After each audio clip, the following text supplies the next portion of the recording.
नमस्कार, मैं हूं Amod Srivastava. Amazing thought, amazing message, amazing information की दिशा में आज एक कदम और आगे। आज के इस चिंतन का विषय है सभ्य और सज्जन।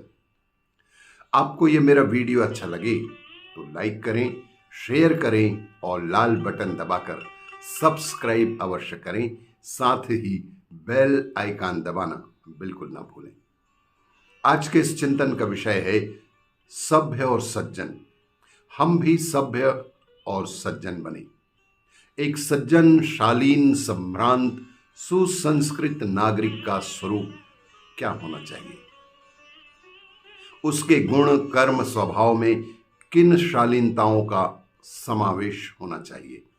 इसका एक ढांचा सर्वप्रथम अपने मस्तिष्क में खड़ा किया जाए। मानवीय मर्यादा और स्थिति क्या होनी चाहिए, इसका स्वरूप निर्धारण कुछ कठिन नहीं है।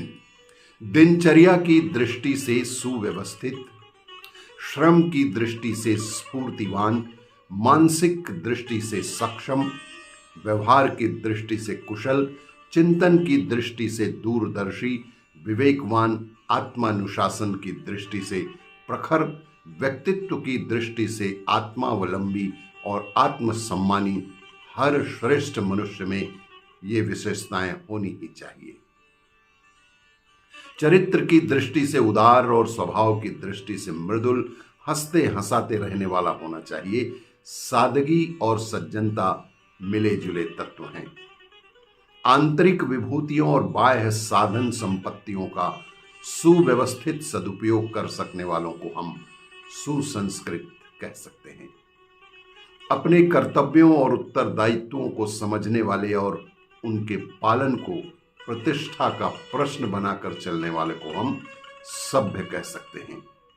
ऐसी विशेषताओं से संपन्न व्यक्ति को सच्चे अर्थों में मनुष्य कहा जा सकता है। मानवता से, मानवीय सद्गुणों से विभूषित व्यक्ति ही मानव समाज का सभ्य सदस्य कहला सकता है। ऐसे सद्गुण संपन्न मनुष्य को मापदंड मानकर उनके साथ तुलनात्मक समीक्षा करने से ही आत्मचिंतन का उद्देश्य पूर्ण होता है। मानदंड ना हो तो अपने दोषों और गुणों का कुछ भी पता नहीं चलेगा।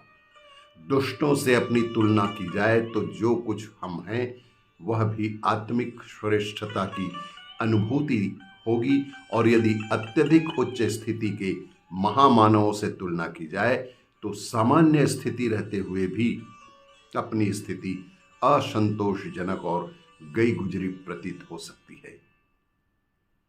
नाप तौल के लिए बाट, गज, मीटर आदि की जरूरत पड़ती है।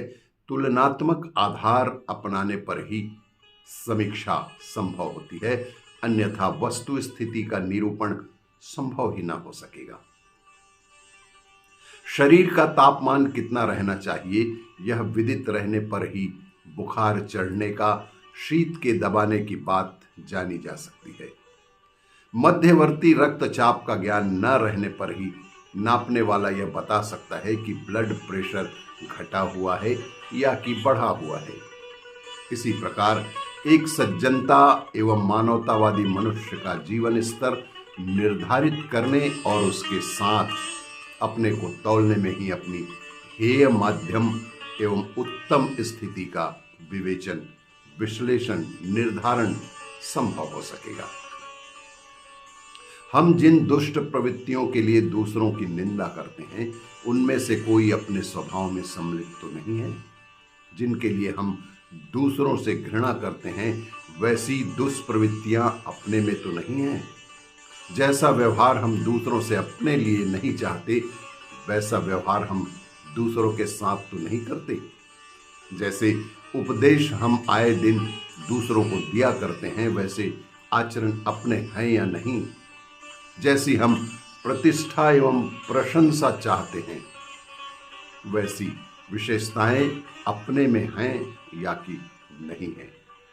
ऐसे प्रश्न अपने आप से पूछने और सही उत्तर पाने की चेष्टा की जाए तो अपने गुण दोषों का वर्गीकरण ठीक तरह से कर सकना संभव हो सकेगा, और तभी हम जान पाएंगे कि हम सभ्य है या कि सज्जन है।